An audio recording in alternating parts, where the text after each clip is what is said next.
Great new day to all my self care family and friends. Welcome back to another Room to Breathe podcast. I am your host, Life Coach 614, and I'm so happy that you've made time to be here with us today. Now, before we jump into today's episode, I need you to do me a quick favor. If you're feeling the vibe, go ahead and show us some love. You can do so by tapping the screen, liking, commenting, but most importantly, I'm going to need you to share this out with someone who could use a little healing energy today. And if this is your first time here or you haven't done so already, go ahead and hit that follow button. Subscribe to our channel so that way you're always tapped in when a new episode drops. I also want to invite you to check out our digital home at theselfcareclub.org, where you can find everything from affirmative apparel to motivational merch, as well as a ton of free resources to help nourish your growth and remind you that you are supported every step of the way. Just know that you don't have to do this alone. We are healing in community, growing one breath, one moment, one day at a time. So today, I'm encouraging you to pause, to reflect, and to make space for peace, for growth, but most importantly, for you. And remember, if anything in today's episode hits home, be sure to drop some green hearts in the chat. That is our community's way of saying I am healing, I am growing, and I am showing up for me. Now, let's get ready to breathe, reflect, and grow together. Today, we are stepping into a conversation that I believe lives deep in the bones, right? Deep in the bloodlines, deep in the stories that we don't always have the courage to share out loud. Today, we are talking about generational PTSD, the trauma that we inherited, and the healing that we refuse to pass down. This conversation isn't just about what happened to you. It's about what shaped you.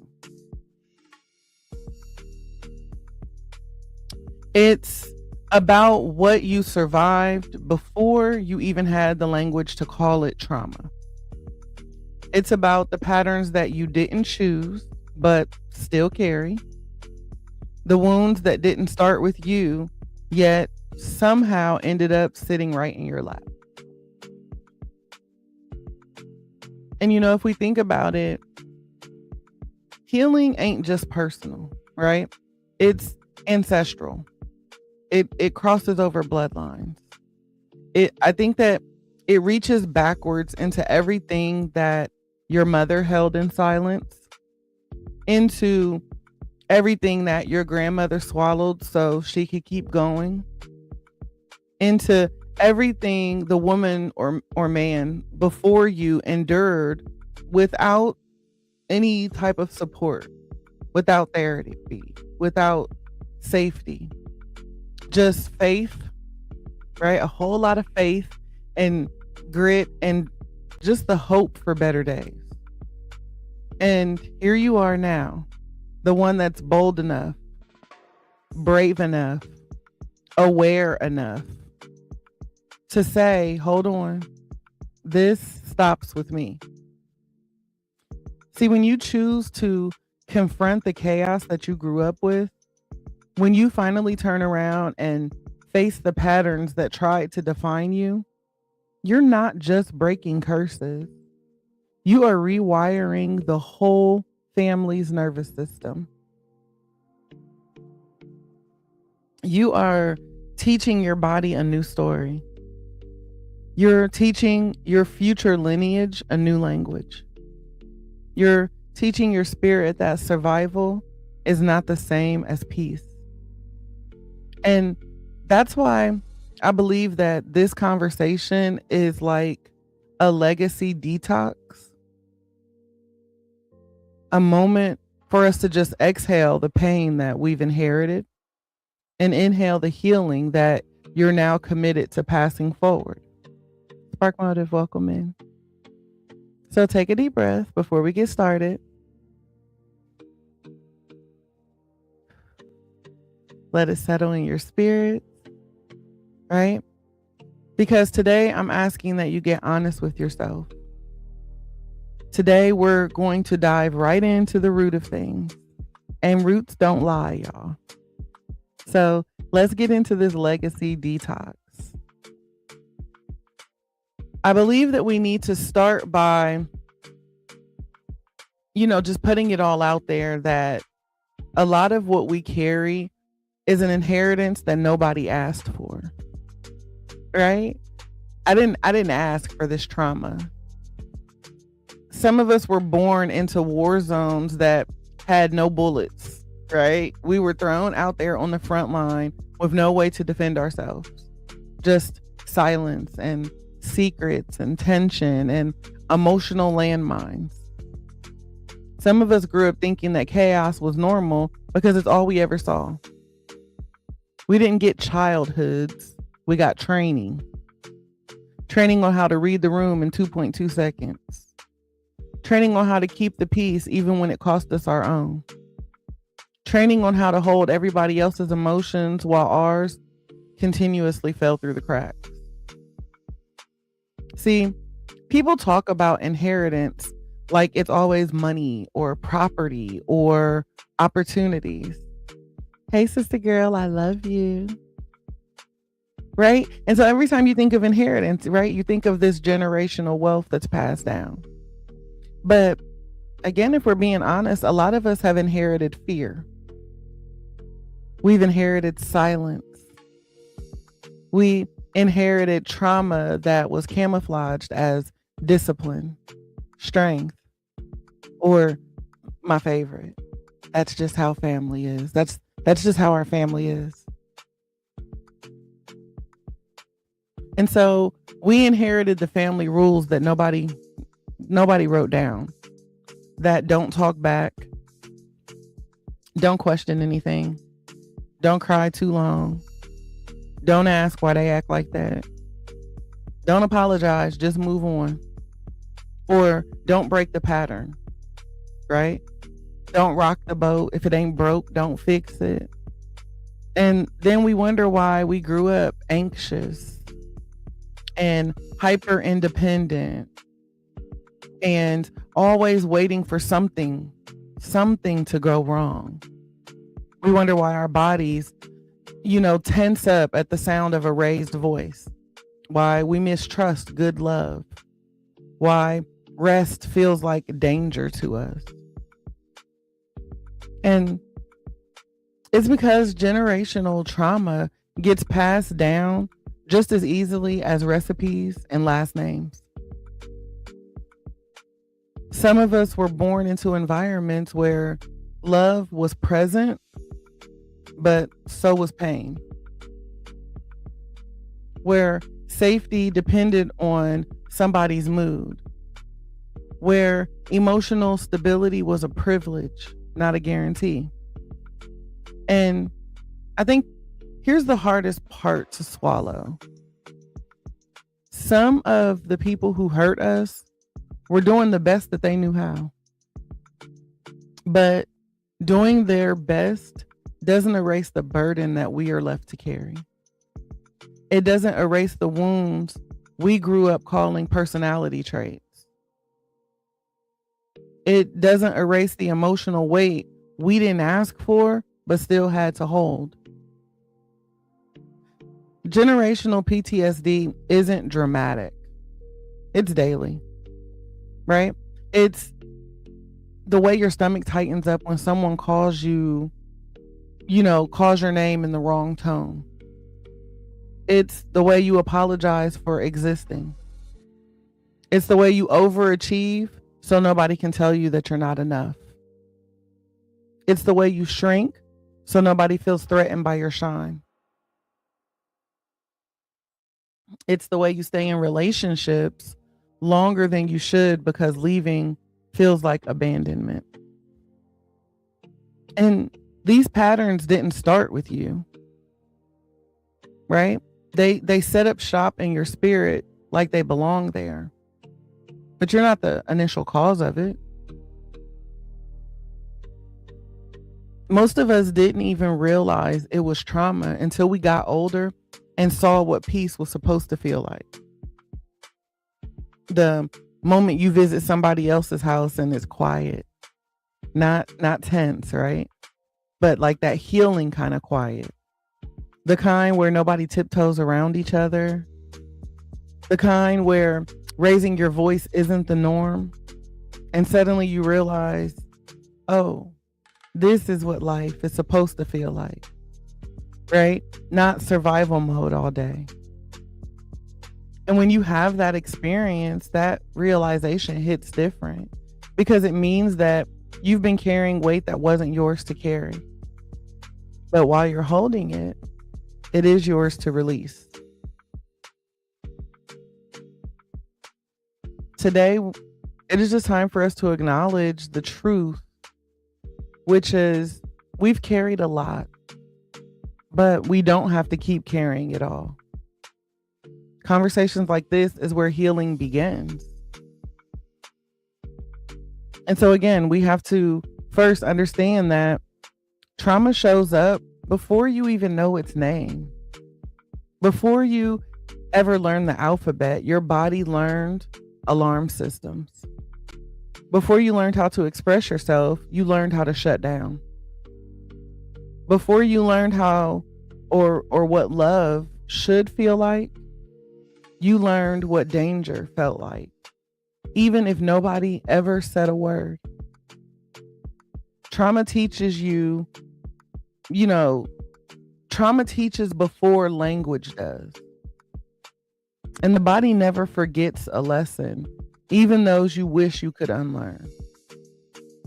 Some of us were infants being rocked by our mothers who were anxious and overwhelmed and carrying wounds of their own.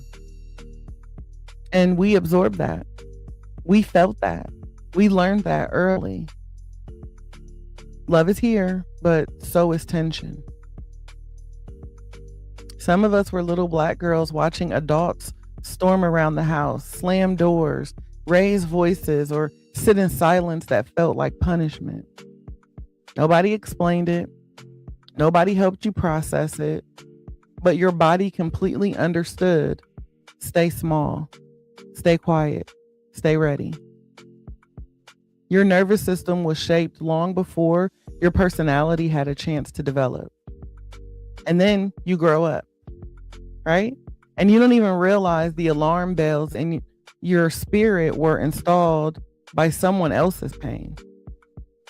You flinch at conflict because you grew up in those emotional minefields. You over-prepare because chaos made you believe that something could go wrong at any second. You hate surprises because unpredictability once meant danger.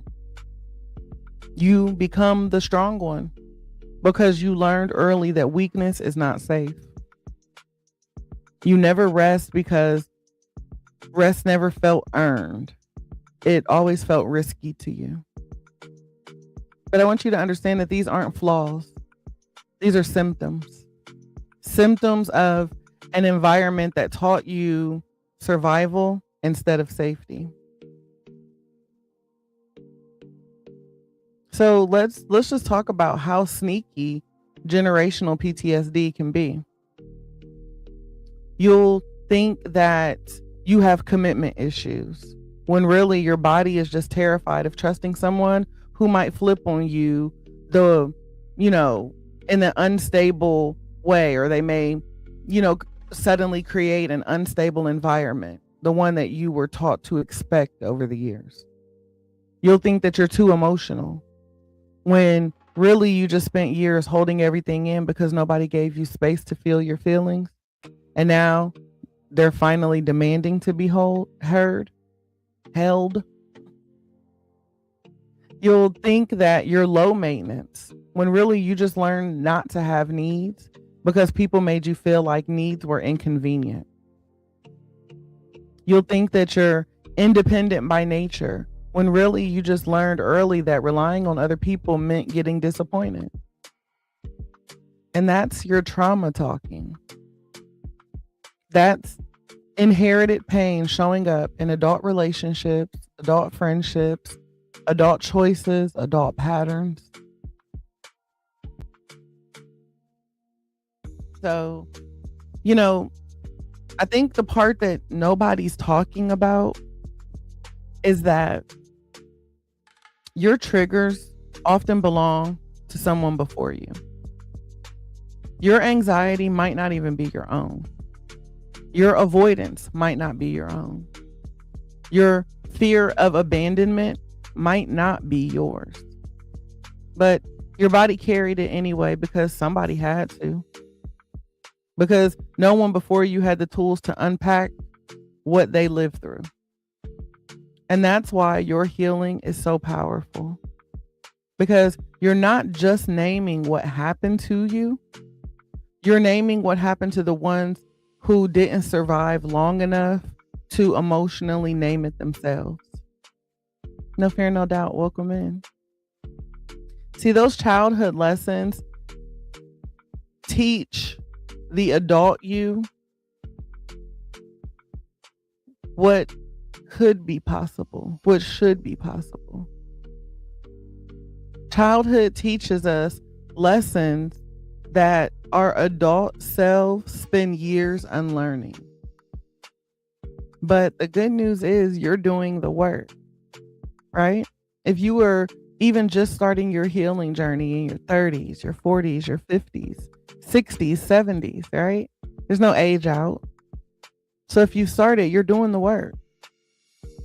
Honestly, sitting here listening to this podcast today, you're doing the work. You're peeling back layers that were never yours to wear. You're recognizing emotions you weren't allowed to feel.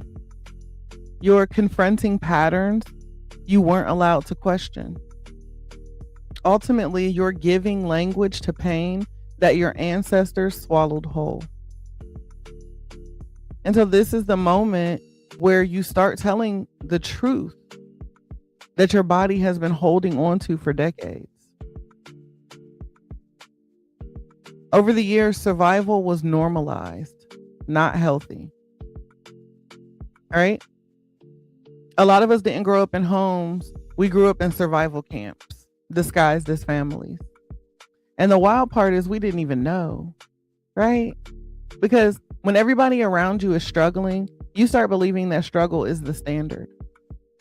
You start believing that exhaustion is proof that you're doing something right. You start believing emotional numbness is strength. We were raised by people who love deeply, but were fighting battles they never healed from. Battles they didn't have the tools, the time, or language, or luxury to unpack. So what did? They adapted.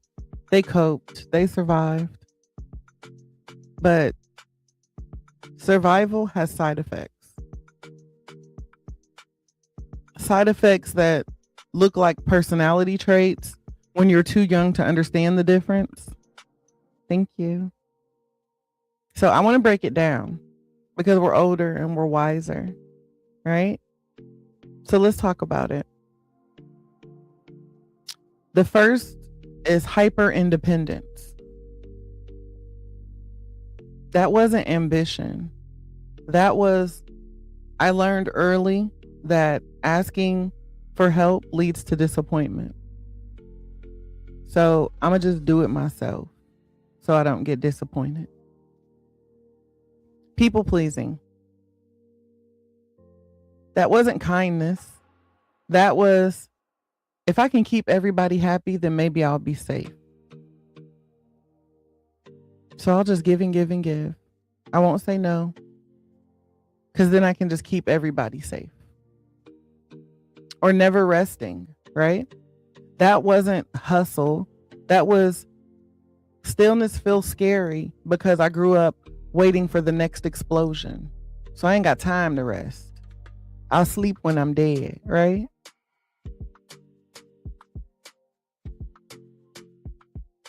Over explaining everything. That's not communication. That was, I don't ever want to be misunderstood and punished for it again. So I got to over explain.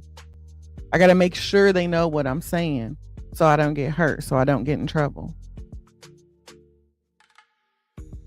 Your anger. Most of the time, it's not even anger.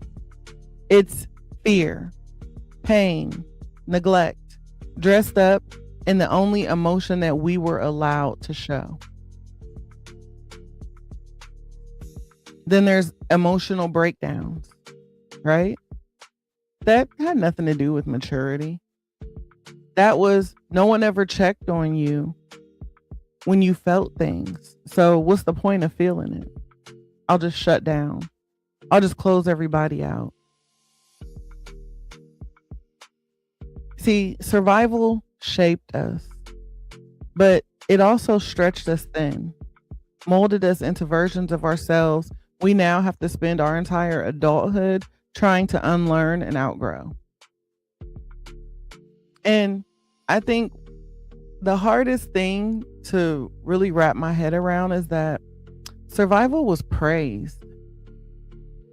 You were praised for being the strong one, the responsible one, the mature one, the one that everybody can count on. But nobody ever asked you, are you okay? Nobody asked you if you felt scared. Nobody asked if you need room to fall apart.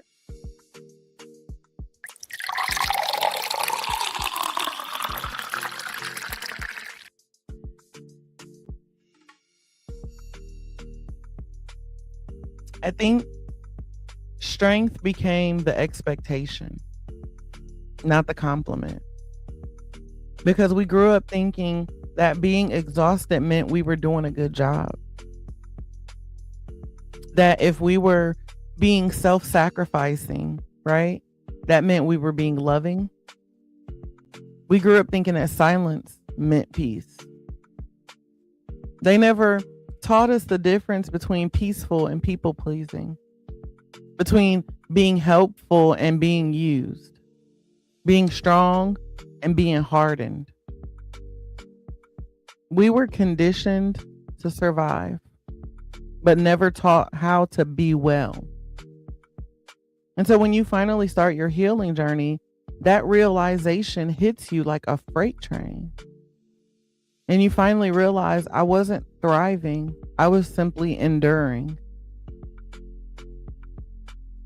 And I think the part that cracks your heart wide open is that you can love the people who raised you and still acknowledge that their survival strategies were not healthy.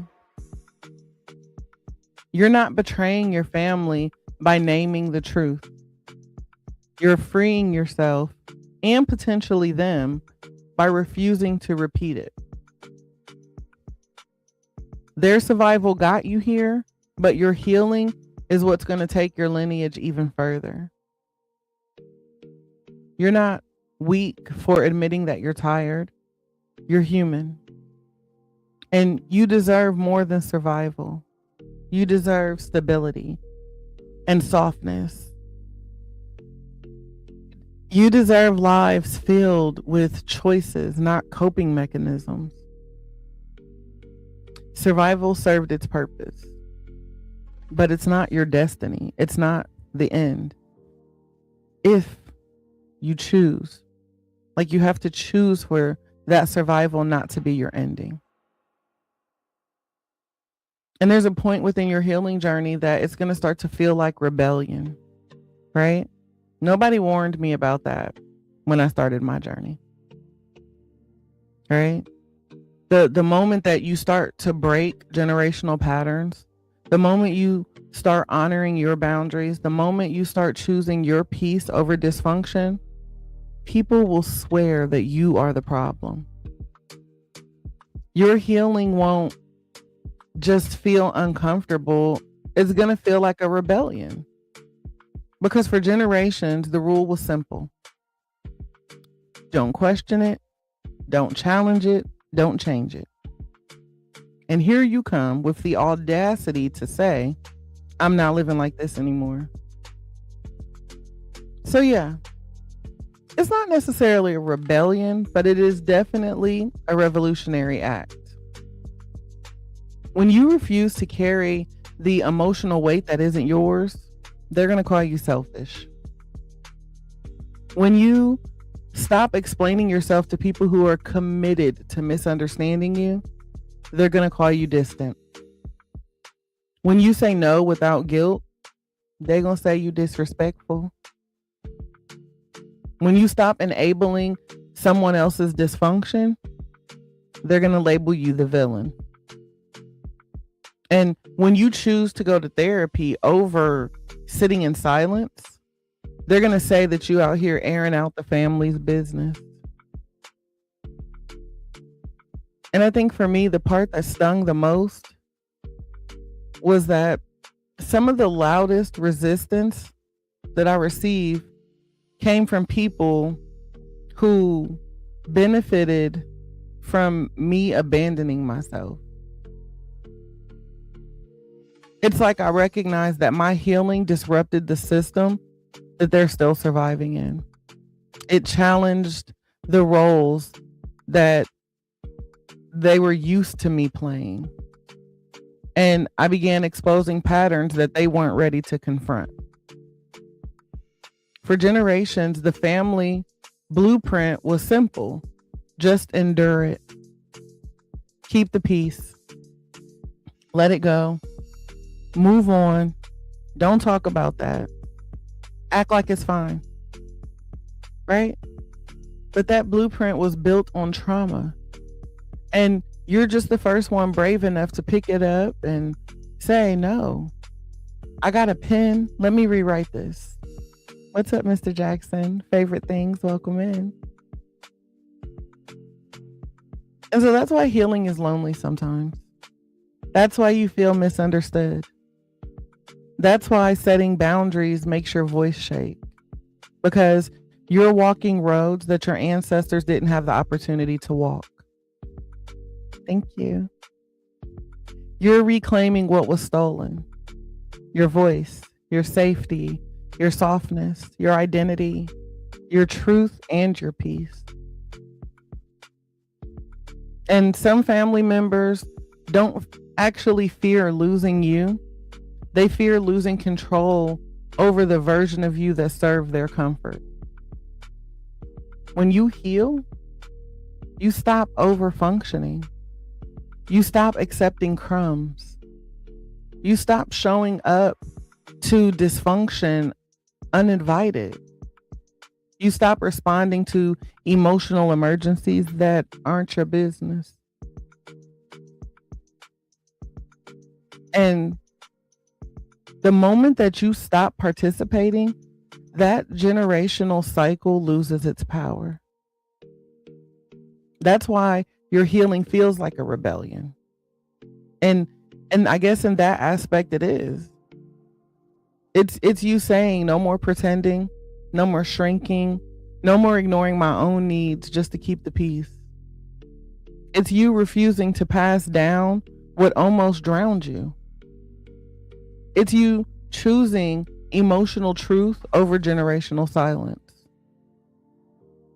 It's you choosing wholeness over heritage. And that choice is spiritual. It is liberating. And I just want you to know that anybody who makes your healing or mistakes your healing for a rebellion, they have never met a person committed to their own freedom. And you're becoming that person boldly, bravely, beautifully. But we have to start rewiring our nervous system. Right? Because this trauma, this generational PTSD, it's big. It's bigger than you. It's bigger than your childhood. It's bigger than your family history. When you heal, you're not just changing your life. You're recalibrating the blueprint for every soul that comes after you. And that's a big thing. Your nervous system, the part of you that controls your breath, your reactions, your stress, your safety alarms, it learns from every single experience that you have. And the kicker is it also learns from the experiences that your parents and your grandparents had. Science calls it intergenerational trauma. Spirit calls it ancestral memory. And your body just calls it normal. So if your grandmother had to live in fear, if your mother lived in survival mode, if the people before you lived through instability and danger and racism and oppression and heartbreak and rejection and violence, abandonment, or chronic stress, your nervous system has absorbed the story. Stay alert. Don't trust. Don't relax. Don't ever feel safe. Now, fast forward to today. You out here trying to meditate and journal and breathe and go to therapy and build healthy love and rest, receive abundance and trust God's path. But your body is still living in a script written decades before you were born. And that's why healing feels hard. Because you're trying to teach your body a new language after generations of silence. But the moment you start doing the work, the moment you choose regulation over reaction, the moment you choose truth over triggers, the moment you choose stillness over survival, your nervous system says, oh, so we safe now? Like we can rest now? We don't have to flinch at love? We don't have to brace for impact? And that's the moment that your lineage shifts. Your healing literally teaches your body and your future generations a new default setting. So rewiring looks like when you pause instead of exploding, because you're teaching the next generation emotional regulation. When you say, I need a minute, instead of shutting down, you're teaching communication. When you ask for help without shame, you're teaching interdependence. When you honor your boundaries, you're teaching self-respect. When you soften instead of harden, you're teaching safety. When you allow yourself joy without guilt, you're teaching permission to feel. When you stop performing and start practicing healing, you're teaching authenticity. And here's the spiritual side. Your ancestors wanted this. They prayed for this. They dreamed of a day when someone in the bloodline would have enough room, enough resources, enough support, enough awareness to say, let me give my family something better than survival. So if you think about it, you are the prayer. You are the turning point. You are the evidence of their hopes. Your healing is literally giving your lineage a fresh start. A nervous system that isn't wired for fear, but for freedom. Not for chaos, but for calmness. Not for pain, but for possibility. I mean, just think about it. A child raised by a healed woman learns love as safety, not sacrifice. A child raised by a regulated parent learns trust, not tension. A child raised in emotional stability learns how to breathe before they learn how to break. So your healing is not a trend or a luxury. It's a generational investment. It is ancestral restitution. It is sacred work on a cellular level. So you are not breaking curses in theory. You are breaking them in your biology, in your behaviors, your breath, your boundaries, in your becoming. You are rewiring the entire family's nervous system. And that's something that your future lineage will thank you for, without ever fully knowing what you had to survive to give them that gift. And I know that healing is not cute. It is not aesthetic. It is not always mood boards and a filter or a Sunday self-care reel on Instagram. Healing is surgery. It is spiritual labor. It is cracking open the parts of yourself that you were taught to seal shut. And that is anything but soft. Welcome in, Queen. If healing were easy, let's be real. If it were easy, everybody in your family would have done it already. Your grandmother would have done it. Your daddy would have done it. Your mama would have done it. Your siblings would have done it. But they didn't have the tools. They didn't have the safety. They didn't have the language. They didn't have the emotional room to fall apart and start over. But you do. And that's why the work feels so heavy, because you're carrying generations of unspoken pain. You are bringing it all to the surface. So in reality, healing looks like sitting alone with your emotions that you used to outrun. Healing looks like crying tears you held back since childhood because nobody asked you if you were okay. Healing looks like standing in front of the mirror and seeing the little girl or the little boy in you begging for what the adult you finally knows how to give. Healing is facing the truth that your whole family has spent years avoiding. It's confronting habits that kept you alive back then, but are destroying you now. Healing is unlearning the strength that hardened you and relearning the softness that heals you. And yeah,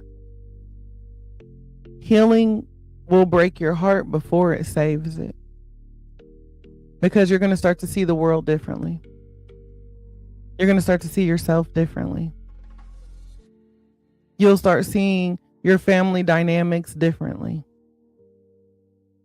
And that level of clarity will sting, because you're going to realize that you weren't always loved the way you deserve to be. You're going to realize that you weren't always protected in the way you needed to be. You're going to realize that you were carrying responsibilities that no child should have had. But the silver lining is you survived. And now you're healing from years of surviving. You're doing the painful part, the part that requires honesty and boundaries and compassion and confrontation. So no, healing isn't soft, but it's sacred, because it forces you to meet versions of yourself that you buried. It forces you to release versions of yourself that you kept alive in trauma, but won't let you thrive in peace. It forces you to rewrite your whole internal script, word by word, boundary by boundary, breath by breath. And the part that I think that we don't celebrate enough is that healing will have you grieving the family you needed while learning how to be that person for yourself.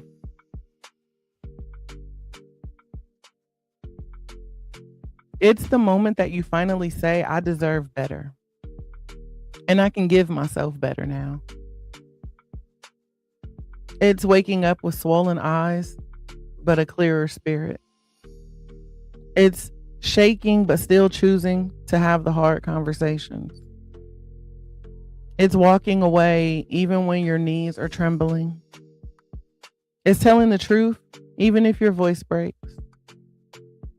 It's choosing rest, even when trauma tells you that rest is dangerous.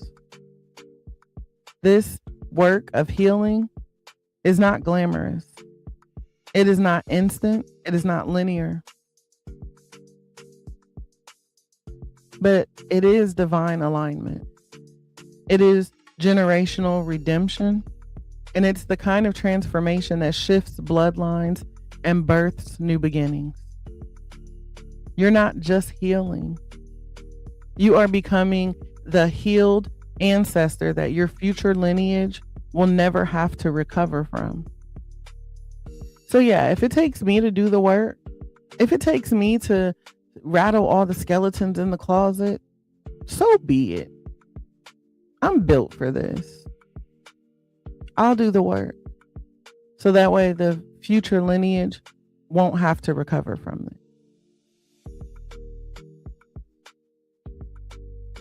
What stops with me is my declaration. It is the stamp that I want to leave on this world. Right? Legacy work requires language. Hi, Althea. It requires language. Your nervous system, your spirit, your lineage all respond to the words that you speak over yourself. So I'm encouraging you today to make a declaration, right? We're going to make a declaration, not just for us, but for the ones who came before us and for the ones who will come after us. We're going to start by taking a deep breath in through our nose. Exhale from your mouth. We're going to do that again, but this time place your hand on your heart or your belly, your choice. Deep breath in and exhale.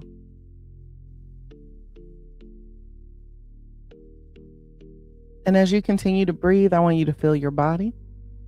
I want you to feel your truth. And I want you to repeat after me. I refuse to pass down emotional starvation. I refuse to pass down emotional starvation.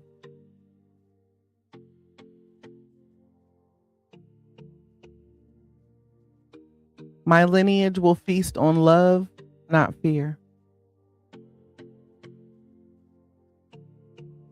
My lineage will feast on love, not fear. Thank you. I refuse to teach silence where truth is needed. I refuse to teach silence where truth is needed. In my family, feelings have space to breathe. In my family, feelings have space to breathe. I refuse to model self-abandonment as loyalty. I refuse to model self-abandonment as loyalty. I am loyal to my healing, my peace, and my purpose. I am loyal to my healing, my peace, and my purpose. I refuse to normalize chaos and call it culture. I refuse to normalize chaos and call it culture. Peace is my new tradition. Peace is my new tradition. I refuse to shrink myself to make other people comfortable. I refuse to shrink myself to make other people comfortable. My fullness is an inheritance that I offer forward. My fullness is the inheritance I offer forward. I refuse to teach the next generation to survive me. I refuse to teach the next generation to survive me.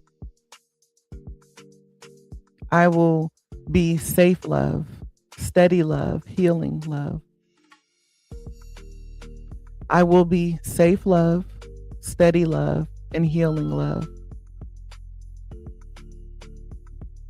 I refuse to hand my children the wounds that I had to heal myself.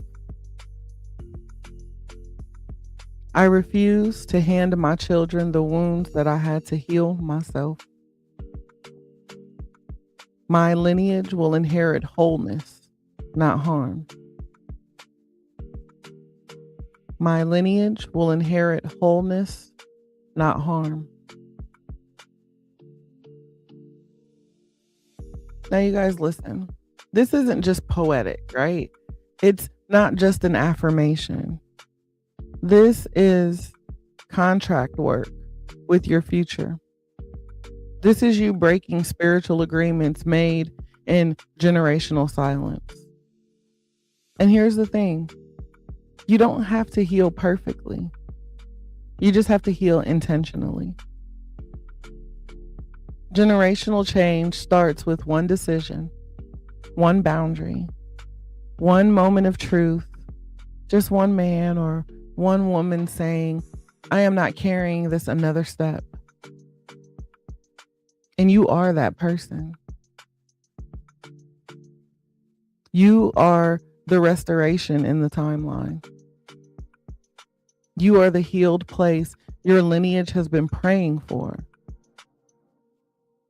And remember that what stops with you stays stopped.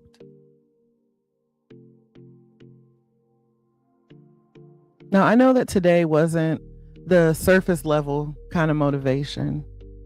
Today was that soul excavation, right? The kind of healing that reaches back generations and stretches forward into futures that you haven't met yet. We talked about generational PTSD, but really, what we talked about today is courage.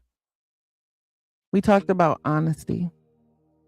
We talked about breaking patterns that were older than us, heavier than us, and never meant for us. I want you to hear me clearly when I tell you that there is nothing wrong with you. There is nothing too much about you. There is nothing broken behind repair inside of you. You are navigating wounds that were passed down like heirlooms, and still you are choosing to heal. That's strength. That is softness. That is that sacred work. And you're not doing it alone. You have an entire healing community behind you.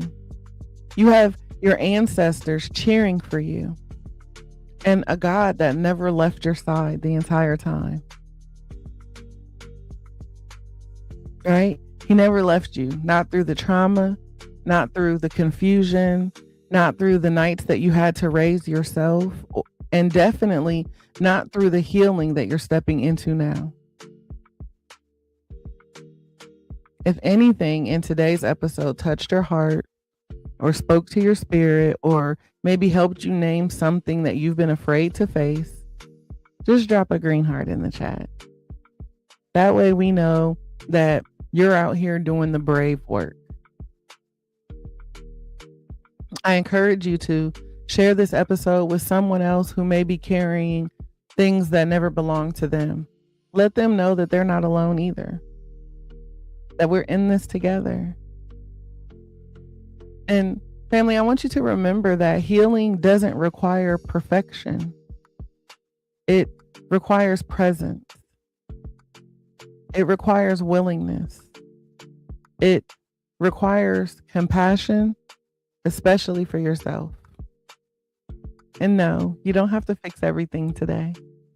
You don't have to heal every wound all at once. You don't have to become the whole version of you overnight. But what you do have to do is keep choosing yourself.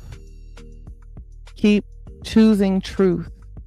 Keep choosing the path that your spirit recognizes even when fear doesn't. And whenever you need tools or community or just a safe space to breathe, you already know where to go. Meet us over at selfcareclub.org. It is literally a digital home that I have opened the doors to provide every type of healing resource, affirmation, and a variety of levels of support to help you. We got you, right? We got you. Now, before we part ways, let me leave you all with a little love and light. As always, I am here to encourage you to keep breathing through the highs, the lows, and every moment in between. I want you to keep choosing peace, even when it feels out of reach. And know that here at the Self-Care Club, you will always be seen, always valued, and always supported. So don't be afraid to take up space, speak your truth, and make a little room for you to breathe. I love each and every one of you to life. And I love you with intention. I'm rooting for you with conviction. And I'm honestly honored to walk this journey with you, one breath, one boundary, one breakthrough at a time. I'm praying that your day is not just amazing, but aligned, intentional, and yes, as always, on purpose, filled with purpose. This has been another Room to Breathe podcast, and I look forward to connecting with you all again soon. Thank you.